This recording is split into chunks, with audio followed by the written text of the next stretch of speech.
पके हुए फल की तीन पहचान होती है। एक तो वह नर्म हो जाता है, और दूसरा वह मीठा हो जाता है, और तीसरा उसका रंग बदल जाता है। इसी तरह अच्छे परिपक्व व्यक्ति की भी तीन पहचान होती है। पहली उसमें नम्रता होती है, दूसरा उसकी वाणी में मिठास होती है, और तीसरा उसके चेहरे पर आत्मविश्वास का रंग होता है। मंदिर में दाना चुगकर एक चिड़िया मस्जिद की पानी पीती है। मैंने सुना है राधा की चुनरी कोई सलमा बेगम सीती है। एक रफ़ी था, महफिल में रघुपति राघव गाता था, रसगान सुनाई देता था। एक प्रेमचंद था, बच्चों को ईदगाह सुनाता था, कभी कन्हैया की महिमा गाता। औरों को दिखते होंगे हिंदू और मुसलमान, मुझे तो हर शख्स के भीतर इंसान दिखाई देता है, क्योंकि न तो हिंदू बुरा है न मुसलमान बुरा है, जिसका किरदार बुरा है वो इंसान बुरा है।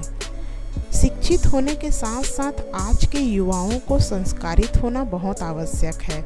शिक्षा देश की प्रगति में सहायक है, परंतु संस्कार देश, समाज और संस्कृति के लिए बहुत आवश्यक है। देश की शिक्षा पद्धति में युवाओं को संस्कारित करने की भी पाठ्यक्रम शामिल होना चाहिए। सत्य के मार्ग पे चलना कठिन जरूर है, आपका विरोध भी होगा। लोग आपको तोड़ने का, सत्य के मार्ग से भटकाने का पूरा प्रयास भी करेंगे, परंतु सत्य पर आपकी निष्ठा और आपका सत्य के लिए समर्पण लोगों को समर्पित होने के लिए मजबूर कर देगा। इसलिए सत्य के मार्ग से कभी विचलित नहीं होना है, अपने कर्म से प्रेम करना है। गरीब आदमी जब ज़मीन पर बैठ जाए तो वो जगह उसकी औकात कहलाती है, और अगर कोई धनवान आदमी ज़मीन पर बैठ जाए तो ये उसका बड़प्पन कहलाता है। भगवान श्री कृष्ण के एक भक्त थे, उन्होंने 20 साल तक लगातार भगवद गीता का पाठ किया। अंत में भगवान ने उनकी परीक्षा लेते हुए कहा, अरे ओ भक्त, तू सोचता है कि मैं तेरे गीता के पाठ से बहुत खुश हूँ? ये तेरी वहम है, मैं तेरे पाठ से बिल्कुल भी प्रसन्न नहीं हूँ। जैसे ही भक्त ने सुना वो नाचने लगा और झूमने लगा। भगवान ने कहा, अरे वो भक्त, मैंने कहा कि मैं तेरे पाठ से खुश नहीं हूँ, फिर तू क्यों नाच रहा है? भक्त बोला, भगवान, आप खुश हो या ना हो ये बात मैं नहीं जानता, लेकिन मैं तो इसलिए खुश हूँ कि आपने मेरा पाठ कम से कम सुना तो सही, इसलिए मैं नाच रहा हूँ। गुजरी हुई जिंदगी को कभी याद ना कर, जो तकदीर में नहीं लिखा उसकी फरियाद ना कर। जो होना है वो तो होकर ही रहेगा, तू कल की फिक्र में आज की हंसी बर्बाद ना कर। हंस मरते हुए भी गाता है और मोर नाचते हुए भी रोता है, ये जिंदगी का फलसफा है। मेरे दोस्त, दुखों वाली रात नींद नहीं आती और खुशी वाली रात कौन सोता है। आजकल देखा जाता है कि लोग एक दूसरे की कमियां बहुत जल्दी ढूंढ लेते हैं, चाहे हम में खुद में कितनी भी बुराइयां हों, लेकिन हम हमेशा दूसरों की बुराइयों पर ध्यान देते हैं कि अमुक आदमी ऐसा है वैसा है। जैसे नकारात्मक परिस्थितियों में भी सकारात्मक सोचना चाहिए, और हमारी सकारात्मक सोच हमारी हर समस्या को हल कर सकती है।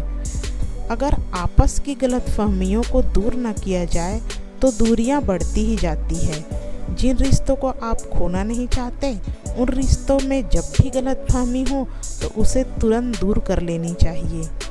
एक पौधे से हमें सीख लेना चाहिए कि अगर विश्वास खुद पर हो तो उजड़ी हुई जिंदगी भी दोबारा खिल सकती है।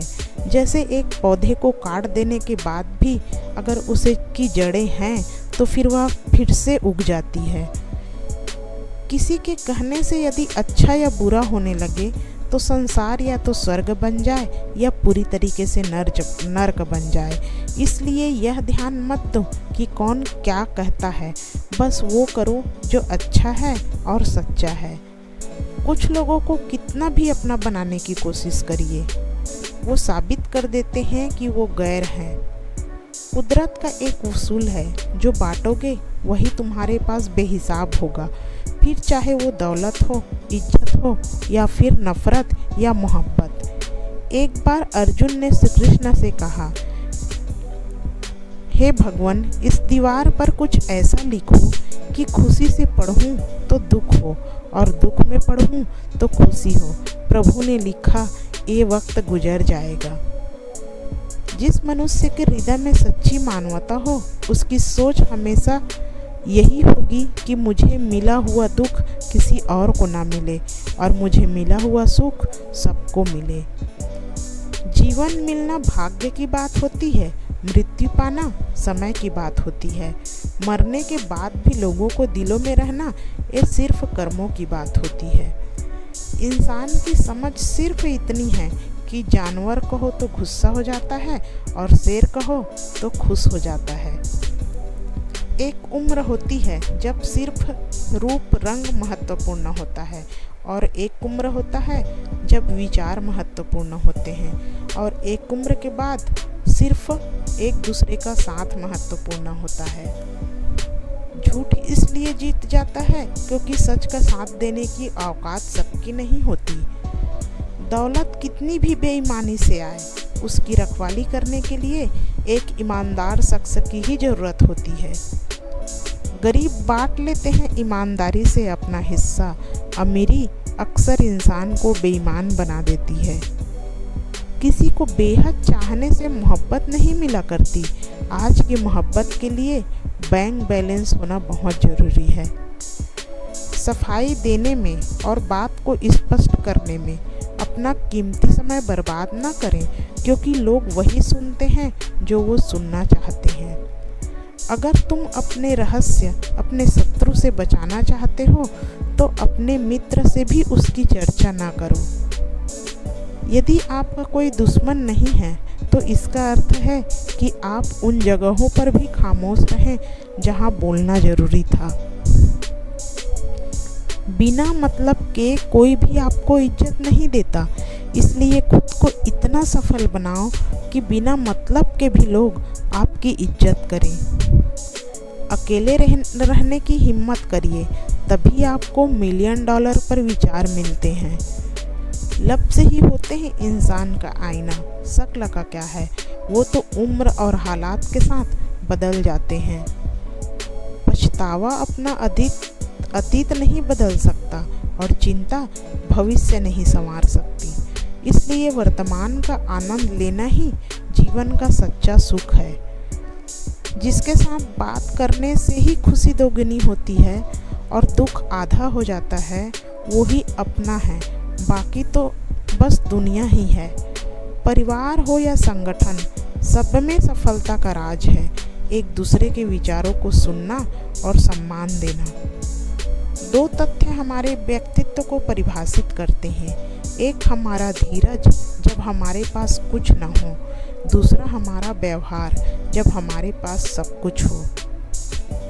दूसरों को सुनाने के लिए अपनी आवाज़ ऊंची मत करिए, बल्कि अपना व्यक्तित्व इतना ऊंचा बनाइए कि लोग आपको सुनने के लिए इंतज़ार करें।